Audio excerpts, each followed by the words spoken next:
Nasa dugo na po namin na manilbihan sa kapwa at ang pagmamahal sa bansa.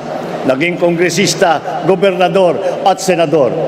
Sabi rin nila, prangka daw siya. Pero ito ay pagiging prangka sa pagsabi ng totoo at ang pagkikiling sa tama. Sa kanya, sigurado ang kanyang Aimee solution.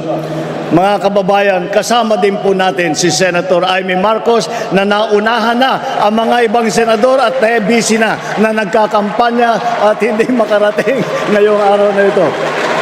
Sorry hindi ko alam paano magre-react doon sa balita na yun. Alam niyo siguro feeling ko pagmamahal na lang talaga yan ng isang kapatid sa kanyang kapwa kapatid. Mahal lang talaga niya yung kapatid niya. I don't know kung meron kakagat. I have a feeling na even with the appeal of PBBM right now, hindi kakayanin nila si Aimee. Mabait lang talaga si PBBM. Yan lang masasabi ko dyan.